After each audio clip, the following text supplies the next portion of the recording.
today we've got some suspension work.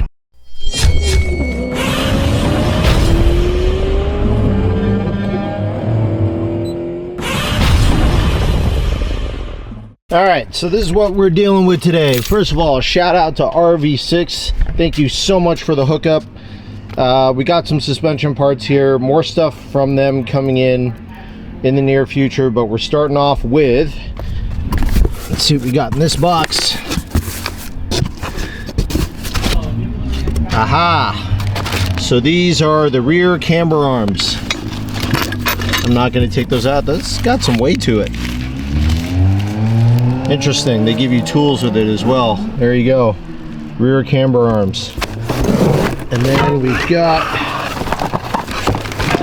rear sway bar. There's something else in this box, I can feel it. Okay, rear knuckle spherical bushing. Yeah, I know I said I wasn't going to do sphericals on this car, but there's a lot of stuff I said I wasn't going to do, and here we are. These are the rear toe links, and this is the rear sway bar. This thing is tiny. I forgot how small the rear sway bar is on this thing. And this is, oh, these are the billet end links. So this must be, well, it says sway bar bushing, so this must be the inserts for the end links. Anyways, John is helping us with the install today. So here we are trying to pull this big ass 11th gen Civic into basically what's a super shop. And in case you didn't already know, these cars are a lot bigger than a Supra. And so we're dealing with micro margins here. I mean, look at this.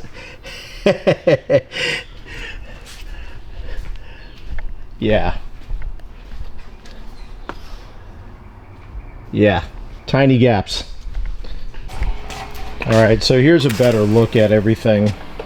Now everything's all out of the box, but here's the main difficulty of this install. Everything else is mostly straightforward, but these are the rear knuckle bushings. And they're great and all, except they press right into this spot right here, and we're not really sure if this will need to come off. The whole rear knuckle will need to come off to press it out. Hopefully not. Hopefully we can just use a press tool with the knuckle staying on the car, but I guess we're gonna find out here in a minute. All right, so while we're waiting to get set up, with the Type R,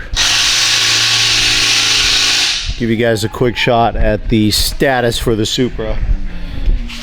More or less pretty much the same as it was last time we were here.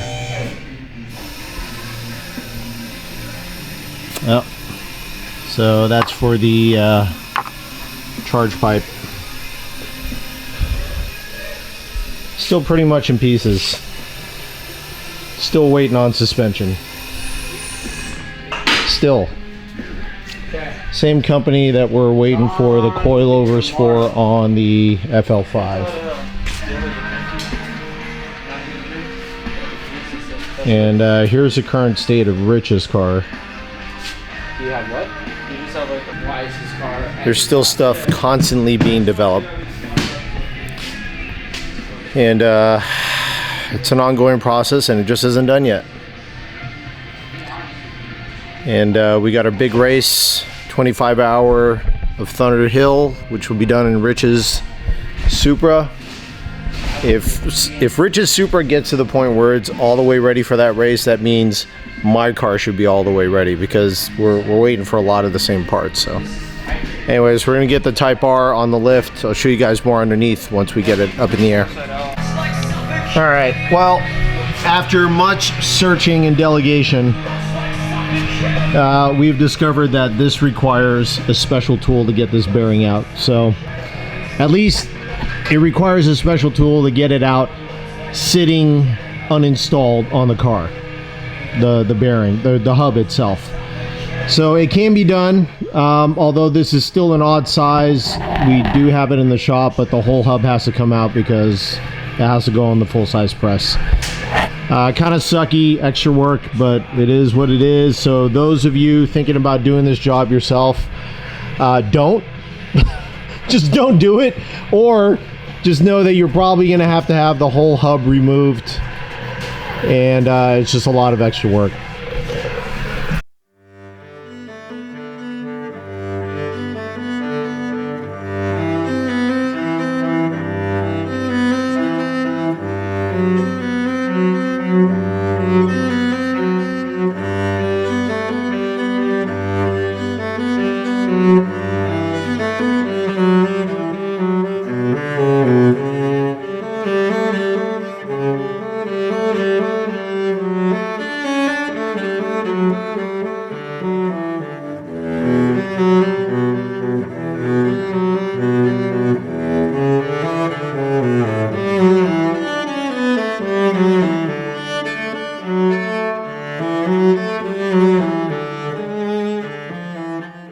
Alright, so here's one of the OEM rear knuckle bushings. It's basically all rubber inside here. There you go. And obviously that makes it a more compliant, little bit softer ride. Absorb shocks a little bit better. And then here is a partially assembled RV6 spherical bushing. So a lot more precise, a lot less play. Obviously a little more NVH. Alright, one side done. What do they give you the shims for? Take up space between the C-clip. So the rear bearing knuckle comes with a shim. This is the same spherical bearing that they use on the FK8. It's the same size, it works the same. The reason why there's a 1mm shim is because there was a couple of different production runs of the rear knuckle on the FK8 that were different by 1mm. So they give you the shim to correct for that. This is the FL5 rear knuckle, and it does use the rear shim. So there's a E-clip and the shim in that to take up the remaining play. So in case you're doing this install yourself, there you go, now you know. It's all in, guys. Check this out. I'm not gonna lie, I like the whole Type R theme here with the wrinkle red finish. It looks great. So this is a toe, that's a toe arm right there, toe link.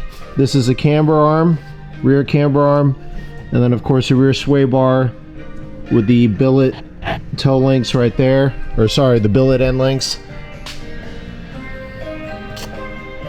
Looks really, really good. So now we're gonna go get the car lined, get it ready for track day.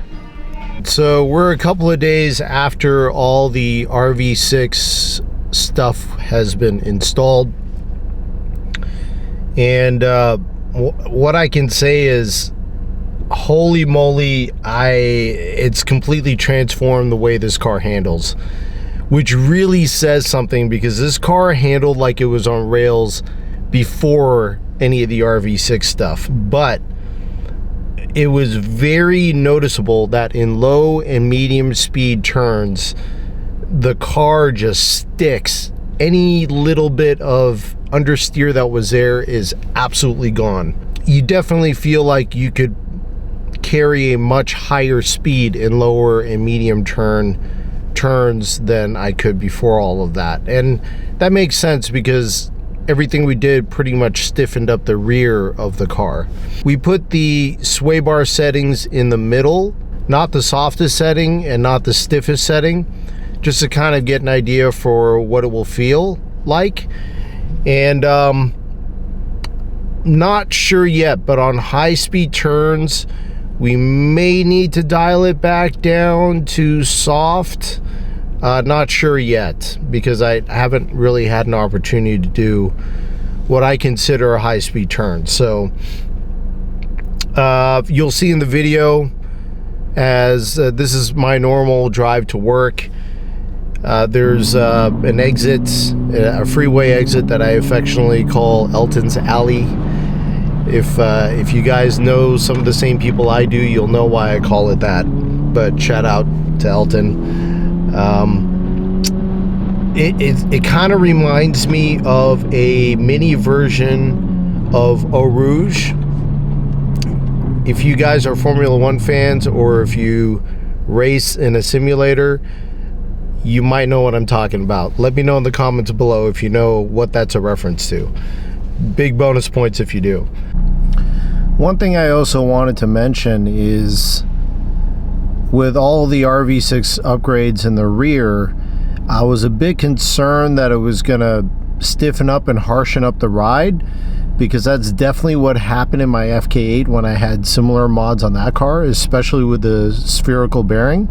But it's kind of like a high-speed chicane that goes down, sweeps one direction, and then up, and then sweeps the other direction, and then straightens out. It's quite a fun little transition, and it not only tests handling grip, but you know how well the car handles its weight and quick transitions like that. So it's quite fun, quite fun, and it feels absolutely amazing and just stuck to the road. It was, I guess it's a good thing, but it didn't really feel like it made the car ride any stiffer than it already was. And I think that's largely because the FL5 already rides noticeably stiffer than the FK8. And so that's good. It didn't make it feel like it was any harsher than factory, if that makes sense. Now with the spoon rigid collars, it did take some of that edge off, and honestly I think the way it is right now, if I took the iBox springs out and put the factory springs back in, I'm pretty sure it would probably ride pretty close to the way it did, maybe slightly stiffer, but not noticeably stiffer like it was in the FK8. So we'll get a better assessment of it this Monday, July 3rd. Stay tuned for that. But we're going to be going back. I'm so excited. We're going to be going back to Laguna Seca, and it's completely repaved, brand new surface, and this will be the first time I'm going there with the FL5 Type R. But it's also, God, I can't even think. It's been almost 2 years, about a year and a half, something like that, 2 years since the last time I was there with my FK8. Quite a moment. I'll never forget that. So anyways, that is it for today's video, guys. I hope this was helpful for you. Please help support the channel. Hit the subscribe button. It doesn't cost you anything. We're trying to get to 10,000 subscribers before the end of the year. But that's it for now. Until next time, stay hungry, stay fast, stay tuned. I'm Michael Baxi, and I'm out. Okay, I've been working like 3 jobs. Probably why I never see ya. Probably why I never have time for the fake friends that won't be ya. Oh God, I've been running now. Up early when the sun is out. Not setting out my own soul, but those real ones, they coming out. Oh look who's reaching out. Old friends wanna feature now. They don't work, so they need it free. Ooh, you reaching out from the west side of that old town, but there's no